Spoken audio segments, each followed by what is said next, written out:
चलिए तो फिर शुरू करते हैं। तो फिर अभी अपन डिस्कस करेंगे 20 माइक्रोन्स लिमिटेड के बारे में। तो ये भी हमारी एक छोटी सी ट्रेडिंग कम्युनिटी है, उसी में से आया है ना। ये जो स्टॉक है अब इसको थोड़ा समझते हैं। सबसे पहले बुक वैल्यू देख लेते हैं। 83.2 की बुक वैल्यू चल रही है। करंट प्राइस चल रहा है 119 का। 119 के करंट प्राइस के बाद कंपनी क्या करती है ये देख लेते हैं। Company manufacturers micronized minerals such as calcium carbonate, है ना, कैलेकनाइन क्ले। उसके बाद अदर स्पेशलिटी मिनरल्स। कंपनी जो है वो स्पेशलिटी केमिकल्स बनाती है जिसमें कि वैक्स, एससीडी वगैरह हैं। प्रोडक्ट पोर्टफोलियो देखते हैं। प्रोडक्ट पोर्टफोलियो में इनका ग्राउंड कैल्शियम कार्बोनेट है, डोलोमाइट है ना। फिर अलग अलग किस्म के केमिकल्स पे काम करते हैं ये लोग, रेड ऑक्साइड वगैरह पे काम करते हैं। तो वाइट पिगमेंट, ऑप्सीफायर, स्पेशलिटी केमिकल्स के अंदर इनके आ जाते हैं, वेटिंग एजेंट्स।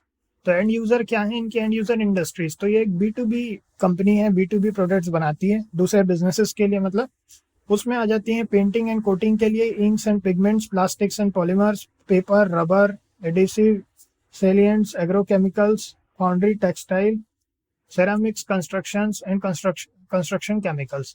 अब ये बहुत अच्छी बात है कि इनके वेरियस अलग अलग जगह पर अलग अलग इंडस्ट्रीज में इनका प्रोडक्ट यूज होता है, तो एक स्टेबिलिटी बढ़ जाती है बिजनेस की से। फिर भी और देखते हैं, चलिए क्या क्या आगे कंपनी का क्या चल रहा है अभी और समझते हैं थोड़ा।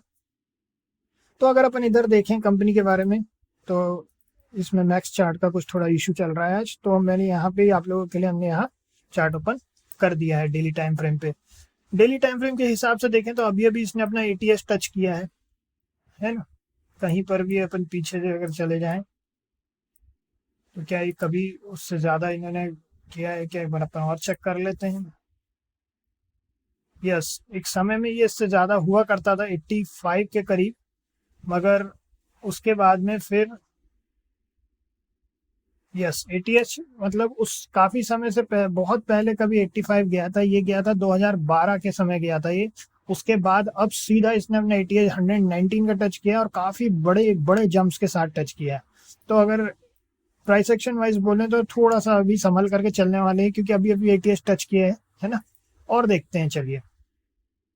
कंपनी में प्रोस में कुछ नहीं लिखा है इन्होंने। कॉन्स में अगर बात करें तो कंपनी ने delivered poor sales growth of 10.5% past 5 years. पिछले 5 साल से सेल्स ग्रोथ कम हुई है इनकी। ये इनकी पीयर कंपैरिजन है। अपन इधर चलते हैं। क्वार्टरली रिजल्ट में अगर अपन देखें तो यहाँ मार्च में 173 की सेल्स थी, 173 करोड़ की, और 191 करोड़ से सेल्स बढ़ी है। फिर 153 से 164 का यहाँ पे फिर एक बार ग्रोथ हुई है। जो एक्सपेंस बढ़े हैं। ऑपरेटिंग प्रॉफिट की बात करें तो वो भी बढ़ा है 21 से 26, ये क्वार्टरली बेसिस पर है।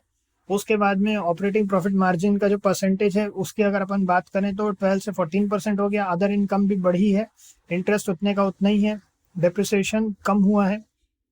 फिर उसके बाद प्रॉफिट बिफोर टैक्स की बात करें तो प्रॉफिट बिफोर टैक्स भी बढ़ा है यहाँ पे। फिर उसके बाद टैक्स परसेंटेज की बात करें तो यहाँ पे कम हुआ है टैक्स परसेंटेज, जो कि ठीक है। उसके बाद फिर नेट प्रॉफिट की बात करें, ओवरऑल नेट प्रॉफिट बढ़ा 9 to 15 करोड़ का हो गया ये। उसके बाद EPS की बात करें तो यहाँ पे आप 4.23 अर्निंग पर शेयर है। उसके बाद अपन प्रॉफिट एंड लॉस स्टेटमेंट पे चलते हैं। P&L स्टेटमेंट में अगर अपन देखें इनका प्रॉफिट एंड लॉस जो है वो सेल्स वाइज देखें तो पिछली बार मार्च 2022 से सेल्स बढ़ी हैं 702 करोड़ की। फिर एक्सपेंसेस की बात करें तो यहाँ पे 534 करोड़ से 616 करोड़ एक्सपेंसेस भी बढ़े हैं। उसके बाद ऑपरेटिंग प्रॉफिट भी बढ़ा है यहाँ पे 79 से 86। फिर ऑपरेटिंग प्रॉफिट मार्जिन परसेंटेज जो है वो कम हुआ है 1% से, पहले 13% था, 12% हो गया है। अदर इनकम की बात करें तो वो भी बढ़ी है। इंटरेस्ट वाइज इंटरेस्ट कम हुआ है, डेप्रिसिएशन उतने का उतना ही है 14 करोड़ का।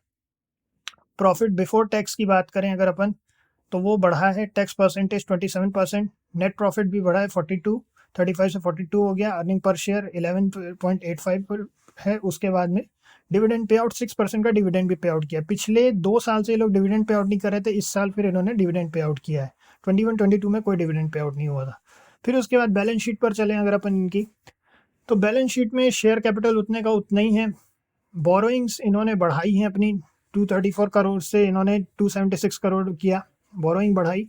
फिर उसके बाद में एक सेकंड, ये इनके रिजर्व्स बढ़े हैं 234 करोड़ से 276 करोड़ के रिजर्व्स बढ़े हैं। बोरोइंग इन्होंने कम की है, बोरोइंग जो है 123 करोड़ से 108 करोड़ बोरोइंग कम किया इन्होंने। फिर अदर लाइबिलिटीज़ की बात करें तो 140 करोड़ से 121 करोड़ अदर लाइबिलिटी भी कम की है इन्होंने। टोटल लाइबिलिटीज़ ओवरऑल लाइबिलिटीज़ बढ़ी हैं, मगर ओवरऑल लाइबिलिटीज़ की बात करें तो 514 करोड़ से 523 करोड़ की हो गई।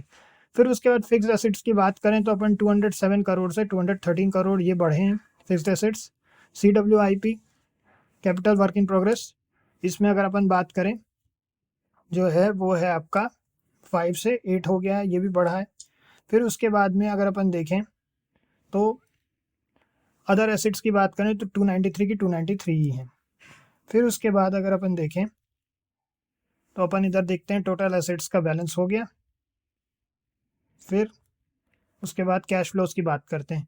कैश फ्लोज जो हैं, cash flow from operating activity 35 crore से होकर के 63 करोड़ हुआ है, जो कि बढ़ा है, काफ़ी अच्छी ग्रोथ है cash flow from operating activity से। इन्वेस्टिंग एक्टिविटी नेगेटिव इन्होंने कम किया है, पहले नेगेटिव 23 चल रहा था, अब यहाँ नेगेटिव 18 हो गया है। कैश फ्रॉम फाइनेंसिंग एक्टिविटी की बात करें तो -4 से -38 हो गया है सीधा, है ना, काफ़ी ज़्यादा इन्होंने बढ़ गया ये, ठीक है। उसके नेट कैश फ्लो की बात करें तो फाइनली नेट कैश फ्लो इनका पॉजिटिव हुआ, पिछले साल से कम हुआ है, 9 था पहले, अब 8 हो गया, मगर फाइनली अभी पॉजिटिव कैश फ्लो है। रेशियोज़ की बात करें तो रेशियो वाइज अगर अपन देखें तो 60 से 51 हो गया है। फिर इन्वेस्टर डेज से 148 से 115 हो गया है। फिर उसके बाद डे पेबल 79 हो गए। कैश कन्वर्जन साइकिल 94 से 87, वर्किंग कैपिटल 86 से 78 डेज, और ROC उतने का उतना ही है। वर्किंग कैपिटल भी कम हुआ है इनका, वर्किंग कैपिटल डेज भी। अब इसके बाद शेयर होल्डर पैटर्न की बात करें अगर 44.83% का ही प्रमोटर्स ने अभी तक ना अपनी होल्डिंग कम की है ना बढ़ाई है। FIIs ने अपना इन्वेस्टमेंट कम किया है, बल्कि 0.93% हुआ करता था पिछले मार्च में, मतलब ये मार्च का दिखा रहा है 2023, और उसके बाद फिर जून में इन्होंने अपना कम किया थोड़ा सा। फिर उसके बाद में DIIs उतने का उतने ही है, पब्लिक का भी उतने का उतना ही है। पब्लिक का एक्चुअली में बढ़ा है मार्च के बाद, फिर जून में आ गया। जून का अगर अपन देखें क्वार्टरली बेसिस पर तो ये बढ़ा है। ईयर टू ईयर बेसिस पे अगर अपन बात करें तो ओवरऑल यहाँ पे भी कम हुआ है FIIs। फिर उसके बाद जो लोगों का है इंटरेस्ट वो बढ़ा है कंपनी में। अब उसके बाद में अपन चलते हैं इनके चार्ट पे भी अपन थोड़ी देर पहले जैसे कि आए थे, कुछ समय पहले, काफ़ी समय पहले, मतलब 2012 की बात है ये, ऑलमोस्ट 11 साल पहले, है ना। उस समय इन्होंने अपनी एक हाई टच किया था। फिर उसके बाद में अभी कुछ समय पहले ही फिर उन्होंने फरवरी में फिर उन्होंने उस हाई को तोड़ा। फिर फरवरी में तोड़ने के बाद फिर उसके बाद यहाँ से सपोर्ट लेकर के फाइनली एक बार उन्होंने 119 का हाई बनाया था यहाँ पे कहीं, है ना। अगर अपन इस साइड आ जाएं, अराउंड नियर 119 या 119.70 का हाई बनाया। अब इसके बाद फाइनली एक बार फिर उसी हाई के पास पहुंच गया। अब देखिए ये जो है ऑल टाइम हाई के पास है अपने, तो थोड़ा सा कॉशियस रहना ज़रूरी है इसमें, क्योंकि ऑल टाइम हाई के पास उसके बाद क्या इसका ब्रेकआउट देगा नहीं देगा। तो हमारा को सजेशन यही रहेगा कि अभी थोड़ा सा संभल करके चलिए, अभी थोड़ा सा कॉशियस रह करके चलिए। अब इसमें निर्भर करेगा कि ये सस्टेन कर पाता है कि नहीं कर पाता है। एक लेवल अपन अगर बहुत जल्द हड़बड़ी में ना इन्वेस्ट किया जाए तो ही सही है। एटलीस्ट हम तो इसमें हड़बड़ी में नहीं इन्वेस्ट करेंगे। ऑफ कोर्स आपको अपना पोजीशन साइजिंग, रिस्क मैनेजमेंट वगैरह देख करके, क्योंकि ये हो सकता है लॉन्ग होल्ड हो, है ना। और कंपनी वाइज देखें तो कंपनी ठीक है, इतना कोई बहुत ज़्यादा ख़राब स्थिति नहीं है, और डाइवर्सिफाइड पोर्टफोलियो है। ये एक स्टेबिलिटी होती है कंपनी में। क्या है कि मान लीजिए अगर एक इंडस्ट्री डाउन होती है तो केमिकल्स का ऐसा है कि किसी और में स्विच करने की कोशिश कर सकते हैं, कुछ नया ट्राई कर सकते हैं, इनोवेशन पे अगर इन्वेस्ट कर रहे हों, जो भी उनके अपने उसमें चल रही होंगी चीज़ें कंपनी के अंदर, रिसर्च वगैरह की। ओवरऑल ऐसा है कि अभी तो कंपनी अपने भाई के बहुत पास है, अभी तो कोई आवश्यकता नहीं है इस तरह की रिस्की पोजीशन बनाने की।